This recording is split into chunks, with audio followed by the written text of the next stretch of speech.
बिस्मिल्लाहिर्रहमानिर्रहीम। V news से मैं हूं फैसल कमाल पाशा और मैं इस वक्त मौजूद हूं इस्लामाबाद डी चौक पे, जो कि पाकिस्तान तहरीक इंसाफ की जानिब से ऐलान करदा वेन्यू है जहां पर उन्हें पहुंचना है एहतजाज के लिए, लेकिन बहुत स्ट्रिक्ट किस्म के सिक्योरिटी मेजर्स हैं। ब्लू एरिया तकरीबन सारे का सारा बंद है, रुकावटें खड़ी की गई हैं, पुलिस की भारी नफरी है, रेंजर्स हैं और दूसरे सूबों से ख़ासतौर पे पंजाब से पुलिस जो है उसको यहाँ पर लाया गया है और मुकम्मल तौर पे एक सीज का मंजर है इस वक्त, मुहासरे का मंजर है, जैसे पूरा शहर मुहासरे के अंदर हो। इसके अलावा जो इस्लामाबाद और रावलपिंडी के दाखिली और खारजी रास्ते हैं वो भी बंद किए गए हैं और उसके बाद जो सेकंड लेयर्स में जो हैं हमारे एंट्री पॉइंट्स हैं इस्लामाबाद रावलपिंडी के, उनको भी बंद किया गया है। और फिर ये थर्ड लेयर में यहाँ पर जो वेन्यू का ऐलान किया गया है पाकिस्तान तहरीक इंसाफ की जानिब से, यानी कि डी चौक, उसको तो मुकम्मल तौर पे बंद किया गया है। हमारे जो पेशावर के कॉरेस्पॉन्डेंट हैं उनसे अभी अब से थोड़ी देर कबल हमारी बात हुई। उन्होंने बताया कि तकरीबन 20,000 से जायद का काफिला है अली अमीन गंडापुर जिसकी क़यादत कर रहे हैं और वह बुरहान इंटरचेंज से थोड़ा सा आगे आ चुका है इस वक्त और रावलपिंडी इस्लामाबाद की जानिब वो रवान दवा है। रुकावटें हटाई जा रही हैं, पुलिस के साथ क्लैशेस भी जारी हैं।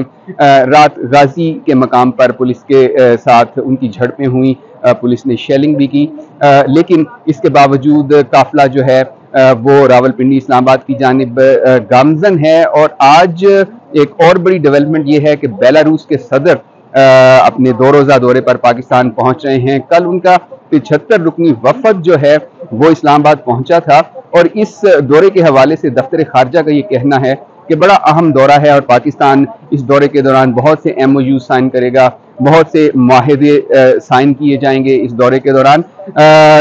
ये हुकूमत की सूरत हाल है और दूसरी जानिब तहरीक इंसाफ जो है वो भी अपनी जानिब से पूरी तरह से जोर लगा रही है कि किस तरह से वो इस्लामाबाद पहुंचे। जब जिस रफ्तार से काफिला मूव कर रहा है उसके मुताबिक ये दोपहर में कहीं इस्लामाबाद के करीब पहुंचेगा और उस वक्त सूरत हाल जो है वो गुज़िश्ता एहतजाज की तरह काफ़ी कशीदा हो सकती है, जैसे कि गुज़िश्ता एहतजाज के दौरान जो 4 अक्टूबर को किया था पाकिस्तान तहरीक इंसाफ ने, उसमें हमने देखा कि पुलिस की जानिब से हैवी शेलिंग की गई, रबर बुलेट्स भी फायर की गई।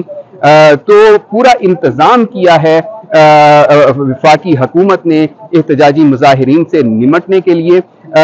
यहाँ पर पुलिस की एक बहुत बड़ी नफरी तैनात है। उनका मेरे अक़ब में आप उनका हिफाजती सामान भी देख सकते हैं। लेकिन इस वक्त तक डी चौक में हमें कोई पाकिस्तान तहरीक इंसाफ के मुजाहिरीन नज़र नहीं आए। कोई जो एहतजाजी मुजाहिरीन में से जो इस्लामाबाद में रहने वाले हैं, पाकिस्तान तहरीक इंसाफ के कारकुनान या MNAs MPs, उनमें से अभी तक कोई भी यहाँ पर पहुँच नहीं पाया। जैसे ही सूरत हाल मज़ीद डेवलप होगी हम आपको उससे आगाह करेंगे।